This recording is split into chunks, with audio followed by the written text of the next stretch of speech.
This is CBC Winnipeg News.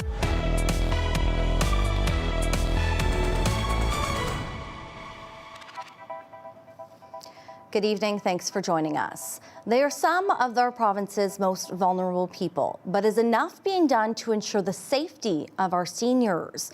They're at risk of neglect and abuse in care homes and hospitals. And a scathing 2023 Auditor General's report revealed a litany of issues about the office that is supposed to protect them. It was supposed to be disbanded with the promise of a new investigatory office. But CBC has learned that plan appears to be stalled, and a report that cost $1 million on its creation shelved. The I-Team's Kristen Annabelle digs in. It was a report that shocked families and government officials. A look into the Protection for Persons in Care Office by the Auditor General that found serious allegations of abuse were being dismissed. And sometimes findings of wrongdoing were being overturned by a director. Sickening and repulsive. The then PC government responded swiftly, saying they were going to disband the office and replace it with a new independent one to investigate abuse allegations, and hire William Burnett, a former King's Bench judge, to write a report and help create this new office. Now, CBC has learned that with the change of government in October 2023, the future of this new office is unclear. Health Minister Uzoma Azaguera got the report in December and isn't committing to following through with its creation. We followed through with him to make sure we could learn from that work, recognizing it was the previous government's approach. We made other commitments that we're delivering on for Manitobans. William Burnett's contract, obtained through Freedom of Information laws, show he was hired to work from September 1st, 2023 to the end of August of this year. He was supposed to identify the proposed model for the new office, finalize a report, and provide advice during its implementation. Proactive disclosure shows he was paid over $1 million during this period. The Tories Seniors and Long-Term Care critic says this wasn't a good use of taxpayer dollars. It's rather concerning and appalling that a report that a huge amount of taxpayers' dollars was spent on this individual to give recommendations, and nothing is being done with it. A national seniors advocacy group said it is inexcusable that the creation of this office is in limbo. And changes were promised, real substantive changes promised, including a new office that would take Manitoba out of these hidden dark corners and into the light. The minister said that was a promise made by the previous government. And rather than relying on a new office, they chose to address the concerns in front of them. This included eliminating the investigation backlog, hiring more investigators, and creating a new independent seniors advocate. The health minister said William Burnett's report will be released this fall. Kristen Annabelle, CBC News, Winnipeg. One city councillor is throwing Winnipeg's new transit system under the bus. Sherry Rowland says the changes disproportionately removed stops in low-income neighborhoods. Others say the new schedules don't work for those coming home in the evening or at night. CBC's Cameron McLean reports. Some staff here at the Asper Jewish campus have a problem with the new bus network. Previously, cleaners finishing their evening shift could catch a bus on Keniston at 11 p.m. But now that bus ends before their shift finishes, forcing them to walk 20 minutes over the St. James Bridge to catch the bus home at Polo Park. These are not high-paying jobs, and these people are risking their safety, but also their health by having to face this, especially in the winter. So they haven't had that discussion with me about looking for a job somewhere else, but I imagine that's on their minds. Schedules aren't the only issue people are having with the new network. It also eliminated more than 1,000 stops, which advocates say is forcing people with disabilities to walk longer distances to catch the bus. They want transit to consider putting at least some of the stops back. And I'm not saying that they should replace back every stop that they took out, but they really have to kind of go through with a bit of a comb and look, okay, here's a spot that it makes sense to have it. Winnipeg Transit launched its new network over the summer. The goal was to simplify the service, making it more frequent and reliable. But for some people, that meant more transfers, longer walks between stops, and service ending earlier in the evening. Transit has said any changes have to wait until November. But Councillor Sherry Rowlands called for Council to pass a motion this month to address what she called a lack of equity in the new system. There have been real cuts to service in the North End, the West End, and the downtown. And this impacts people all across the city. Mayor Scott Gillingham says transit staff have heard the concerns and are already considering changes. So let's get transit to do the analysis. They're doing their work. We're going to call on them. We are calling them to make more and more changes. Gillingham encouraged all transit users to keep giving their feedback, good or bad. Cameron McLean, CBC News, Winnipeg. Evacuees from Leaf Rapids can start going home Monday. Wildfires forced people out of the community in early July. People who have their own cars can start returning after the evacuation order is officially lifted Monday. The Red Cross and Public Health will be on hand to help with the return. Residents can get cleanup kits, and Public Health will provide advice on dealing with spoiled food and other supports. But some people are worried about whether or not stores will have supplies when they go back. This is not how I had hoped everybody would be coming home. I was hoping, when people come home, my store would be full. I would have full staff, and we'd be able to, take care of everybody. But that's not the case. It's going to be rough, when everybody gets back. Meanwhile, Marcel Colombe First Nation expects all its residents will be home by Sunday. Puckatawagan has also begun repatriating evacuees. It's new, it's free, and it may just be the first of its kind in Canada. A series of fall training sessions are looking to bring more diverse workers to Manitoba's film industry. It comes on the heels of 2 reports which identified a decrease in women and gender diverse people working in Canadian film and TV. As CBC's Josh Crabb reports, the goal is to change that. Productions like Pride vs. Prejudice, the Delwyn Breen story, are being showcased in Winnipeg this week. It's part of the 40th anniversary of Real Pride. The film festival's president, Ray Deshotel, hopes the launch of a new training program helps increase the number of 2S LGBTQ+ people working in the industry. Oh, I'm sure it will. It'll give them the tools and the experience. And knowledge is priceless on how to develop and how to proceed and get bigger and better. There we go. The Northern and Diverse Creators Program was unveiled Friday in the Exchange District by members of Manitoba's film industry. It comes after 2 2023 reports, one from the Writers Guild of Canada, the other by Women in View, found decreases in creative roles held by women and gender-diverse people in Canadian film and television. The film industry is experiencing fragile progress, or in some cases seeing declines in regards to the goal of parity across the industry. The program got money from the Canadian Media Fund to help offer 12 free masterclass training sessions to a total of 220 people in 6 different locations across the province. Some of the sessions will feature Academy Award nominated director Rory Kennedy as an instructor. So it's conceivable that every single Manitoban could travel to an area where there would be a master class.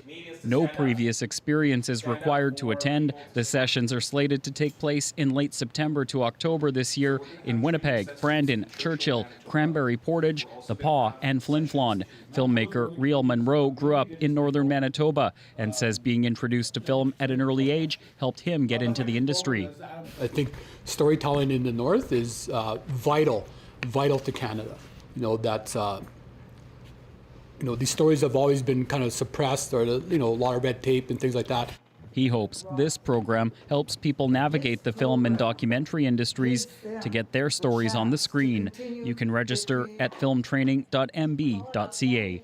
Josh Crabb, CBC News, Winnipeg. Weather specialist Riley Lachuk in now. And Riley, I might be in the minority of people today, but this rainy, dreary weather really warms my West Coast heart. Okay, well, you know what? It's helping us get into the fall mood, I guess, as well with the changing seasons, Brittany. Yeah, a bit of a dreary one across much of the south today, looking at satellite radar through the afternoon hours. As expected in parts of the southern Interlake, even into the northern Interlake, we've seen some heavier pockets out of some of this precipitation as it's pushed a little bit further north. Definitely not a total washout. In Winnipeg, we've seen some of those showers coming and going throughout the day. Same is the case through northwestern Ontario. Northern Manitoba, under more of a mix of sun and clouds. We have started to see a bit more cloud cover start to push into northern Manitoba. And we're expecting that perhaps maybe a little bit more cloud cover tomorrow. But in the north, at least, we are looking at more of a sunny weekend as we get through into the day on Sunday. So temperatures today held back because of that rain. 17 in Winnipeg and Gimli, 16s through Brandon and Dauphin. Looking at showers continuing through the night tonight, on and off. 14 degrees in Winnipeg overnight, 15 first thing in the morning, Brittany, and we're looking at optimistically 19 degrees tomorrow afternoon. All right, thank you, Riley. You're welcome. As wait times continue to rise in Manitoba, is more help on the way? A check on the doctor recruitment efforts ahead.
The regulatory body that oversees doctors in the province says recruitment efforts to bring more physicians to Manitoba are working.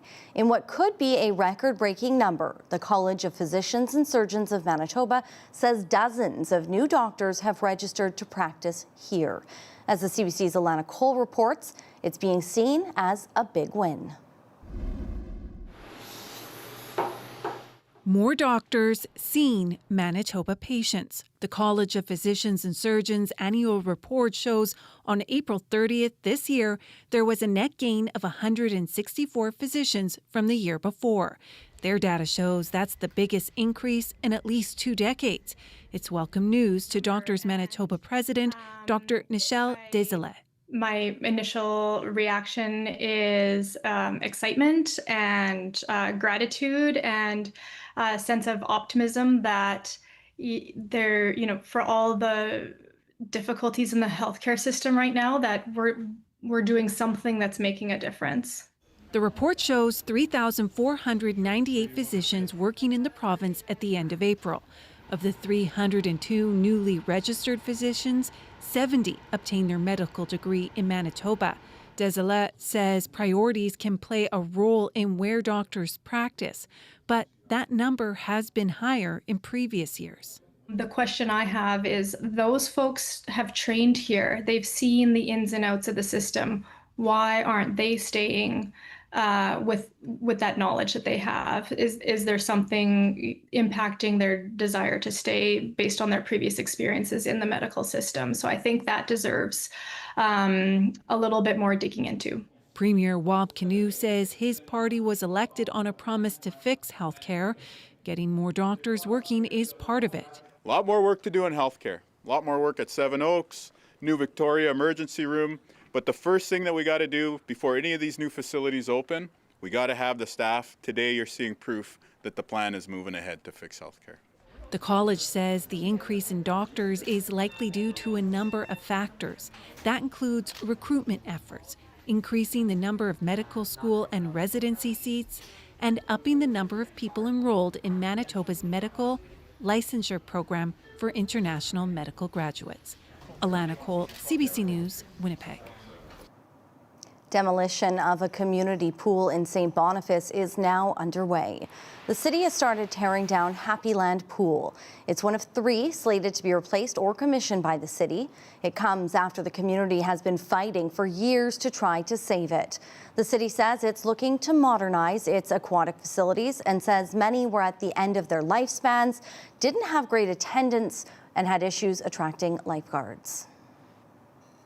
Well, National Day for Truth and Reconciliation is in just over a week. It's a chance to honor those who survived residential schools and others who never came home from them.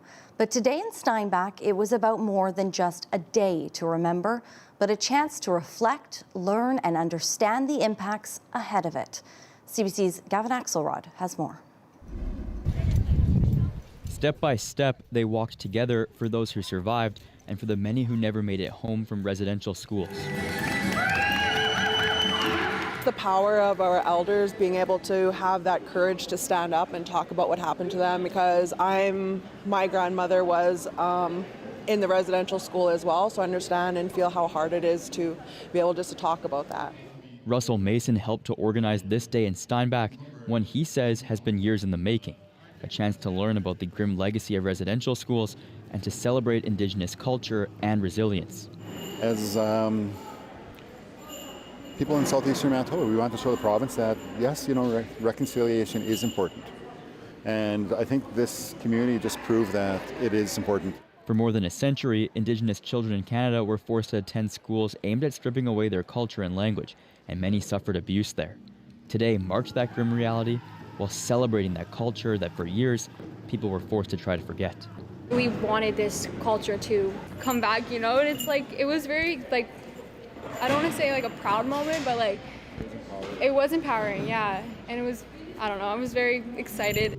People of all ages and walks of life came to Friday's event, including Anita McAdams and some of her young students. I hope that they care, that they have empathy for others, and that they learn about the history of Canada and its people. So it's always good to know. Mason hopes people leave inspired to learn more. Our knowledge and our education never stops. The more we learn, the more events such as this we take in, it just makes us stronger. And more strongly bonded together. Gavin Axelrod, CBC News, Steinbach.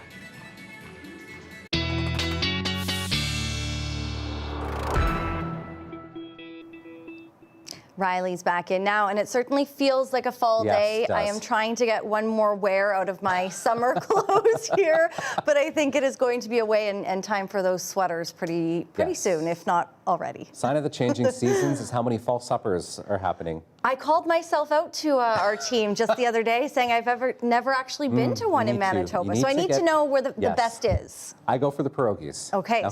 So people tell us where the best one is, and we will try to make it out to one. So I'm going to start something maybe a little bit new here as we head into another weekend where we have lots of fall suppers. Here is my fall supper watch for the weekend. I got all this information from this website on your screen, manitobafallsuppers.com. So if you're planning a trip maybe outside the city, here's a few happening on Sunday from Selkirk to Glenella. We've got one in Portage la Prairie. Temperatures as we get into Sunday above seasonal for this time of the year, and looking at anywhere between 19 and 23 degrees. So pretty pleasant day, I think, Sunday if you're taking a drive out into central parts of the province. And in the west, we have a few happening as well. Ochre River happening on Saturday. I think we'll get some sunny breaks in time for that one at the Community Hall in the afternoon. And Somerset and Belmont both happening at 4 o'clock. And we're looking at sunnier skies as we get into Sunday. So there's a bit of a peek at some of those events happening through the weekend across southern Manitoba. As we get into the evening tonight, though, yes, we're looking at showers continuing. As I mentioned, some pockets of rain through South Central into the Interlake where we could see some enhanced accumulations. Maybe even the odd rumble of thunder as we get into the overnight hours. As this area of low pressure pushes a little bit further north, you're looking at futurecast modeling depicting some of those heavier bands again through the Interlake into Saturday. But back to the west, we're actually looking at some clearing into the afternoon. High pressure in behind this will start to introduce a bit of a more southerly flow and some warmer temperatures as we get into the day on Sunday. We will be contending, though, in the east still with some of this rain as we get into the afternoon hours. It should, I'm thinking, taper off in Winnipeg at least by late afternoon, but into northwestern Ontario, the possibility of even a few scattered showers as we get into the day on early Sunday morning at least. Then you can see Sunday into Monday back into a mainly sunny sky with that high pressure building in and helping to really push our temperatures up as we start fall on Monday afternoon. Looking at the potential, I mean, some of these numbers perhaps a bit high, but it gives you an indication of what we could see where we do see some of those enhanced amounts of some of those heavier pockets of rain. Generally, I think Winnipeg, we're in for about 5 to 10 millimeters by the time this is all said and done, but certainly pockets of 20 plus possible as we get into the weekend here. So looking at temperatures into the afternoon tomorrow, fairly close to seasonal for this time of the year. 18 in Brandon.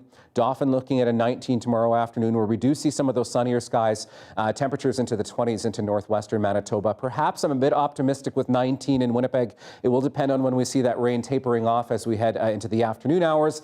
That brings with it the possibility of some fog into Sunday, Brittany, and then look at these temperatures into next week, back into the 20s once again. All right. Thank you, Riley. You're welcome. There is much more to come after the break. Stay with us.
The federal government has tabled a new bill aimed at cracking down on hate crimes and protecting places of worship.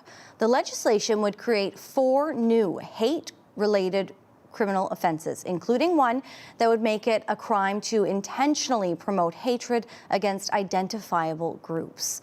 Rafi Boudjikanian reports. Bonjour tout le monde.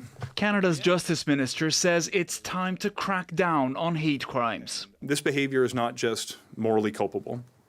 The impact has reverberations through the entirety of a community. From mosques to synagogues, places of worship have been increasingly targeted. Police reported hate crimes have nearly doubled recently, rising from just above 2,600 in 2020 to nearly 5,000 last year. If we do not take action, we will be responsible for the hate that will continue to impact communities across this country. Ottawa's amendments to the criminal code would make hate-motivated crime a specific offence and crack down on people intimidating and obstructing places of worship. They would also ban certain hate symbols, such as the swastika or logos linked to banned terror groups like Hamas, from being displayed during events such as protests. There are some positive things in the legislation. So, for example, there's going to be a freestanding provision for hate crimes. But the National Council of Canadian Muslims is looking for more specificity. Making sure that people aren't walking around with swastikas or, clans robes is a positive thing. But we just want to make sure that that in this legislation, we're able to make sure that people can make the distinction between what a hate symbol actually is and what it isn't. While the Centre for Israel and Jewish Affairs says it wants the legislation to go further. We think that a straight ban of those symbols is the way to go. The federal government has taken a different route here.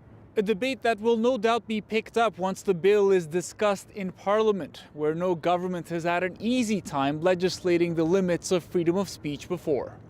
Rafi Boudjikanian on CBC News, Ottawa.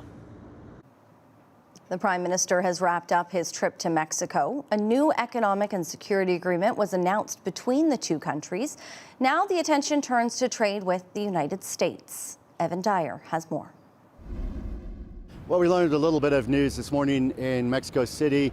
Minister Dominic LeBlanc told us that Canada today will officially announce the beginning of its consultation period for the review of COSMA, the new NAFTA, if you like, known in the U.S. as the USMCA. Here in Mexico, they call it TEMEC. This treaty was formalized and entered into effect on July 1st, 2020. It's subject to a 6-year review, so we expect the first formal trilateral meeting around July 1st of next year. But in all 3 countries now, starting 2 days ago in Mexico and the U.S. and starting today, apparently in Canada, companies, individuals, anyone who has a stake really in free trade is going to be invited to make comments about what positions they would like to see their government take. And of course, this meeting was also about coordinating positions, not within Canada, but between Canada and Mexico. 2 countries that are, of course, the junior partners in this arrangement with the much larger American market. 2 parties that have seen efforts in the past by President Donald Trump to drive a wedge between them and divide and rule, if you like, by trying to make separate deals with one or the other. That did happen also in the first Trump term. We're seeing more of a concerted effort by Mexico and Canada to avoid that now after a rocky start in which some Canadian politicians responded to the re-election of President Trump last year by suggesting that Canada should try to go it alone with the U.S. and cut Mexico out of the deal. We're seeing now a concerted effort also, not just to coordinate negotiations with the U.S., but also to increase bilateral trade between Mexico and Canada, currently worth about $56 billion a year, which is only about 5% of what Canada trades with the U.S. So there's certainly room for growth, although no one has any illusion that it could ever replace that $1 trillion trade that Canada does with the United States on an annual basis. Evan Dyer, CBC News, Mexico City. Some cities are taking matters into their own hands to try and solve the family doctor shortage. They're putting them on the municipal payroll. Christine Birak visited Colwood, British Columbia to see how and why that works. When the last family doctor left Colwood, BC, the mayor didn't just look for replacements. He got input and reimagined the job. What if family doctors didn't just work in the city, but for the city? His plan to make them city employees with a salary, pension, and benefits is turning heads across the country, and it could reshape how cities attract and, importantly, retain family doctors. This is something that a city, a municipality would not normally do. You know, Healthcare is a provincial responsibility, but cities feel the weight of crowded ERs and struggling families. While many cities try to attract family doctors, Colwood's offering is unique. Vacation covered. Correct. Sick days. Yes. And admin staff. Absolutely. And that's all under the city. Absolutely. He's turning family doctors into city employees. That means when a doctor sees a patient, the city bills the province and collects payment. The city covers the clinic costs. Doctors earn a salary plus full employee benefits, including a pension worth over $2.5 million over 30 years. Good morning, Colwood Clinic. With the help of a pharmacy owner, the Colwood Clinic opened in February. It can house 8 family doctors. 3 have signed contracts so far, coming from the U.S., Europe, and 1 from Ontario. Dr. Cassandra Stiller trained as a family doctor in Ontario, but didn't have a family practice, which involves running a small business.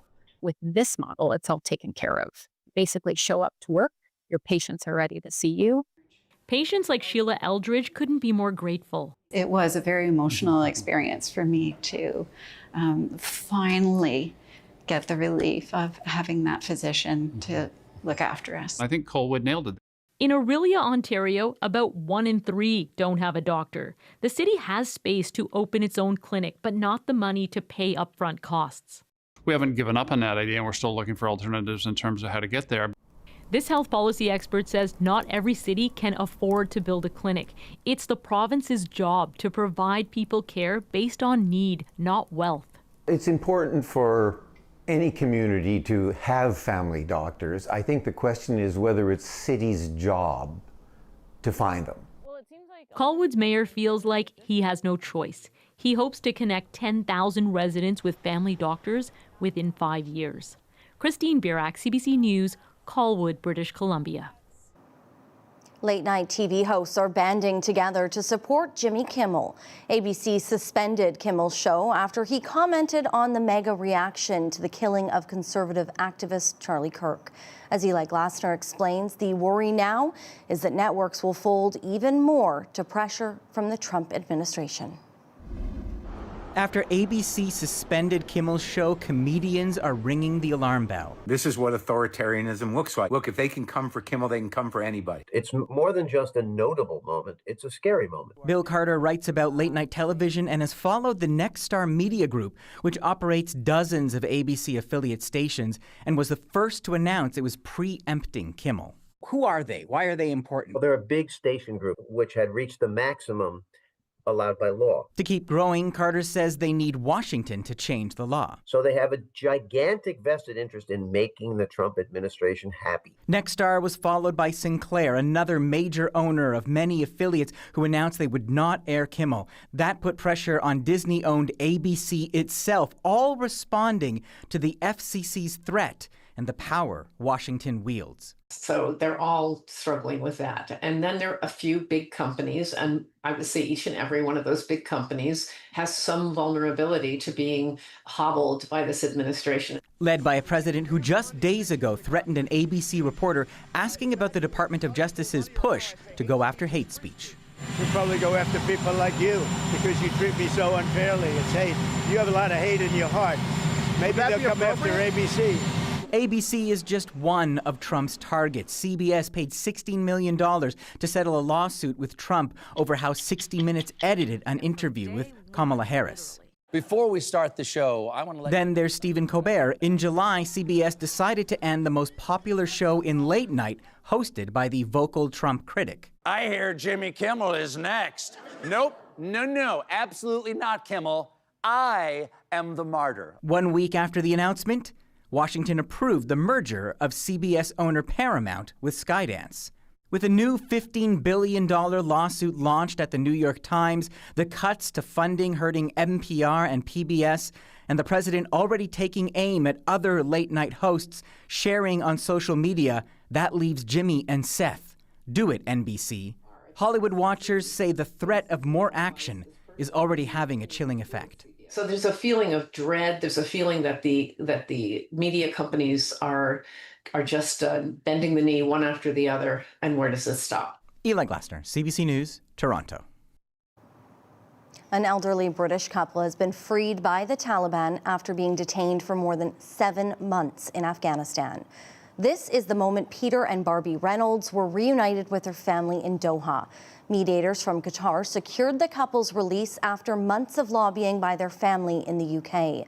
The Reynolds have lived in Afghanistan for nearly 20 years and run educational programs for women and children. The pair was returning to their home when the Taliban stopped them, accusing them of breaking Afghan laws.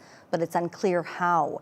They're now returning to the UK, but they are Afghan citizens and say they hope to return.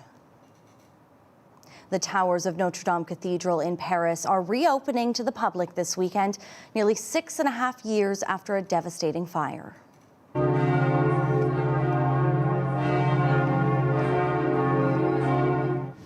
French President Emmanuel Macron joined workers and restoration teams to mark the occasion, calling it a symbol of resilience and hope for France.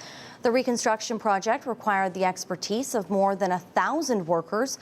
1,200 oak trees were used to rebuild the cathedral's roof. The medieval cathedral was officially reopened last December with the ceremony attended by world leaders. Getting ready to walk for the world. How a teen from a remote Manitoba First Nation finds herself ready to hit the runway in Paris. More on that ahead.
Hello, Steinbach. CBC News is coming to town for a special live across Canada broadcast with me. I'm Heather Hiscox. It's Thursday, September the 25th at 8 a.m. We hope you'll join us at the Southeast Events Centre. We'll have a live broadcast with a national spotlight on Steinbach, followed by a power brunch and a special Q&A session. So visit cbc.ca/Manitoba and go to the community section to learn more.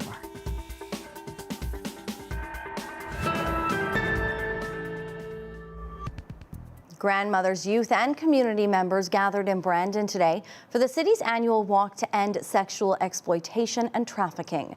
According to Westman's Sexual Exploitation Awareness Team, visible exploitation is on the rise in the community. Its chairperson says she's worried about what's being hidden and that participating in this walk is a chance to shine a light on that darkness.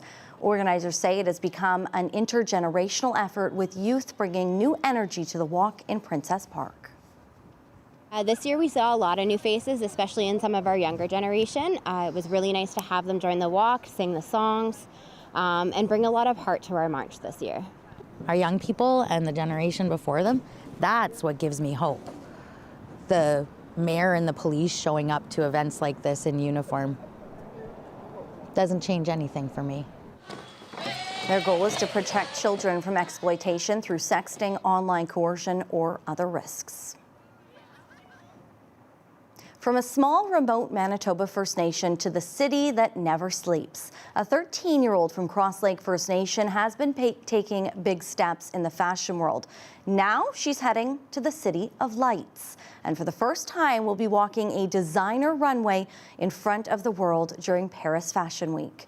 CBC's Zubina Ahmed caught up with her before heading overseas. While putting on that stroke of blush, she isn't just doing makeup, she's painting a vision. 13-year-old Taryn Monias from the Cross Lake First Nation knew one day would be walking international runways. From modeling in Winnipeg, Toronto to New York, she will now walk in Paris Fashion Week 2025. As a kid, I used to see on TV, on ads, there's these models.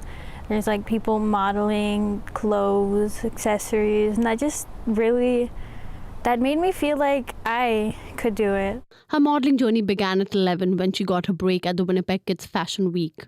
She caught the eye of a Calgary-based modeling agency, which opened the door for further opportunities. My directors, they helped me a lot with development, and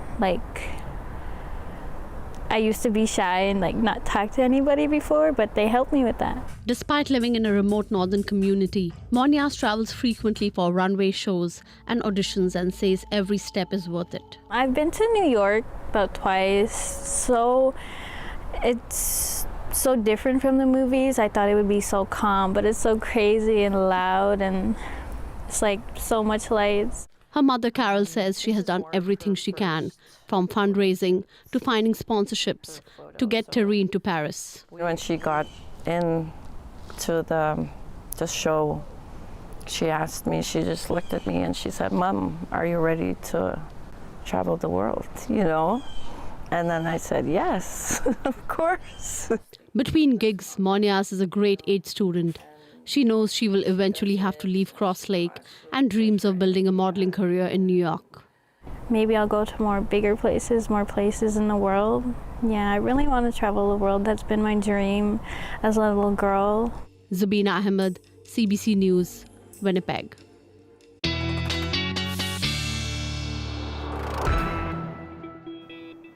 Love that. Big dreams. Yeah, no kidding. Just in the last few minutes here, I have to say, fall supper, we may be having to go to Enola. Yes. Mindola, just telling you about a good one there. So October 4th, we might have to circle that on the calendar. Yeah, we might just have to. I was going to ask you as well, very quickly, you were talking about your lone jalapeno last night. Yes. How did it do? It looked great. I have to say, it didn't have any heat to it. It was like eating a green pepper. So I don't know what I'm doing wrong. If anybody has some gardening suggestions for me. I picked one. I've still got a couple left, so I'm going to leave them for a little bit and see if they get any hotter. We'll try again next year. We're on the edge of fall here, of course. People are going to be starting to pull out the gardens, get things ready for winter here. One of two times over the course of the year that we have an equal day and an equal night with the autumn equinox. Obviously, the other time being happening in the spring, and that's just because of the Earth's tilt and how we orbit around the sun. So autumn officially beginning. Circle it on your calendars, Monday 1:19 in the afternoon. And once we get into next week, I think you're really going to maybe not feel so fall-like by the time we get there. All right, Feline Friday. Could not forget about that. Tonight we have Izzy. Thank you, Pat and Al, for sending this picture in. And they say Izzy is not as scary as he looks. I don't think he looks scary at all. You can keep sending your pictures to talkback@cbc.ca. Good day tomorrow, probably just to chill inside, because we are looking at a bit of a damp one. Perhaps in Winnipeg, at least not rain all day, but we are looking at the potential for some on and off showers or some periods of light rain as we get through the day on Saturday. Yes, it's a damp one out there at the moment. 16 degrees in Winnipeg.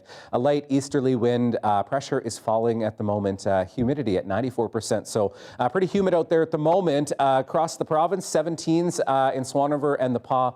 Churchill, Thompson, both at 19 degrees, and where we're under some of that cloud cover, we are seeing temperatures that are slightly cooler, closer to seasonal for this time of the year. We are looking at temperatures overnight, 13s and 14s across the south, showers continuing through the Red River Valley into the Interlake, some of that tapering off into the west, then we're back into mainly cloudy sky. In northern Manitoba, temperatures down into the single digits. These are still a few degrees above seasonal for this time of the year, even for northern Manitoba. So mostly cloudy skies overnight. Temperatures around 9 for Thompson and Gillam, Shamattawa. A bit of clearing at 8, and we are looking at sunny breaks in northeastern Manitoba, but a sunnier sky into the northwest tomorrow. The Pas, OCN, maybe some fog patches first thing in the morning.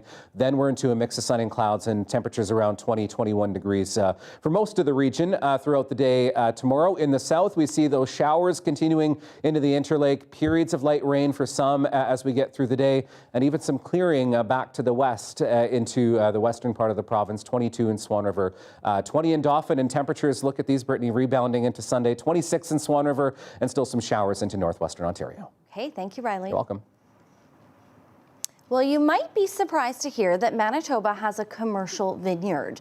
Those grapes are specially developed to survive in our cold climate. Shannalee Vidal was at the Winkler area vineyard just as grapes were ripe for harvesting. Over here is a vine that's been doing particularly well. It's quite full of grapes this year. Zach Isaacs is the winemaker for Shrugging Doctor. He's in charge of overseeing the company's vineyard in southern Manitoba. This year, those 2 acres of grapes have ripened about 2 weeks ahead of schedule. I think it's been a very good season, as evidenced by the fact that I think we're going to have our earliest harvest ever this year. And there's more grapes, but they're hard to see. Yeah, which is why I'm doing what's called deleafing. Where you kind of trim off a decent amount of the canopy to expose the grapes. You only want to do it within a couple days of when you're going to pick, because it opens them up to the birds and the direct sunlight and things like that. Yeah, there's quite large clusters in here. So we've got a number of different varieties growing, like Prairie Star, Frontenac Noir, Gris, and Blanc. So these are called gray grapes. So they don't have a lot of color to them, but they lend an interesting body and color and whatnot to our white wines. About 10 varieties grow in the vineyard and are different from the ones you'd find at a grocery store. These hybridized grapes have been developed by universities to withstand the cold. You know, one might be very high in acid, or one might be lower in sugar, or one might have, you know, this taste or that taste. And so, yeah, by blending them all together, I think you make a stronger wine. Harvesting is done all in one day and involves a team of 40 people. Then the grapes are immediately taken to Shrugging Doctor's winery in Winnipeg, where they're destemmed and pulverized into juice. You just kind of come along here, you take a cluster, you go with a cutter, and you cut off the whole cluster. All of these grapes will be picked and turned into 2,000 liters of wine. The bottles will then go through an aging process. That means this particular harvest won't be on shelves until 2027. Some of our red wines that we make from the grapes that we grow on our farm, but the kind of cold hardy grapes that we grow in Manitoba are not really grown commercially anywhere in the world. Willows Christopher co-founded Shrugging Doctor with Isaacs more than a decade ago. So I always get people that ask me, what does this wine compare to? Because they're trying to compare it to a grape that they know, but they're really unique in their taste. It doesn't really get hot enough in Manitoba to grow sweet grapes, so all of our grape wines are quite on the dry side. They're acidic, earthy, floral. With the grapes harvested and the wine aging, there isn't much work left to do in the vineyard for now. You know, in Manitoba, you get the occasional winter that's just going to be minus 50 and you know, that's unavoidable. It's going to happen here. So if we coddle the grapes too much, they're not going to last through those cold winters. So we do some pruning and whatnot, but we kind of just leave them out in the winter. And then as soon as it starts getting warm, they'll start blooming and you'll start seeing the little flowers and the little leaves start coming out again. Shanley Vidal, CBC News, Winnipeg. Still ahead, it's a stiff competition. We'll show you which toys are in the running for the Toy Hall of Fame in our Daily Lift. Stay with us.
A new breakthrough between European nations. Construction workers in Austria and Italy have cut through a thin veil of rock dividing their countries.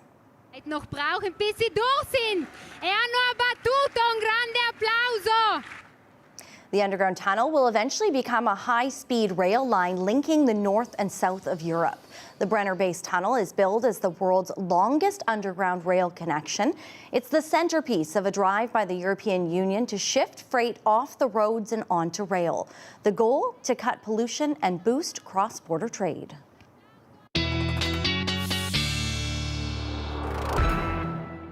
All right. Having a look at your 7-day forecast. Almost jumped myself there. Showers ending as we get through the day on Saturday. 19 degrees. Maybe a bit optimistic there, but we'll see how far we get. It really depends on when we see some of that shower activity ending through the day tomorrow.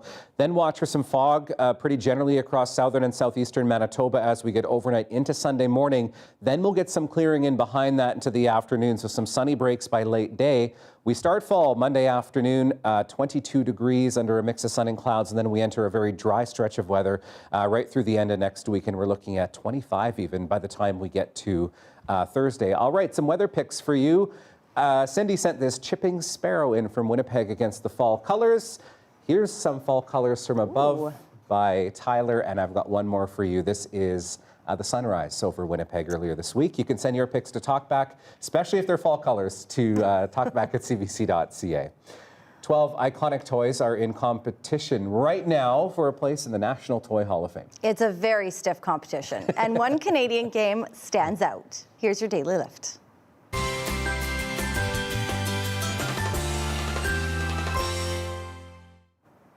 Trivial Pursuit, the all-time classic trivia board game, is among the toys in the running. It was created by two Canadian journalists in 1979 and quickly, of course, became a global sensation, selling over 100 million copies in many languages. It's up against other classic contenders like Battleship, Connect 4, the Star Wars lightsaber, plus slime, and snow. Yes, the cold white winter precipitation that we see equally as Canadian. It was nominated for its versatility for snowball fights and in the making of forts. Voting opens September 24th. The winning toys will be announced in November. You know what? I love a good game night. What if it involves snow? If I'm the one throwing it, maybe. Could be fun. Watch out for those snowballs. Yeah, you know, and it would be so iconic if that won. Right? So versatile. Here's hoping. Go vote. And so fun. We'll see you on Monday. Have a great weekend. Great weekend. That's the week. That's the week.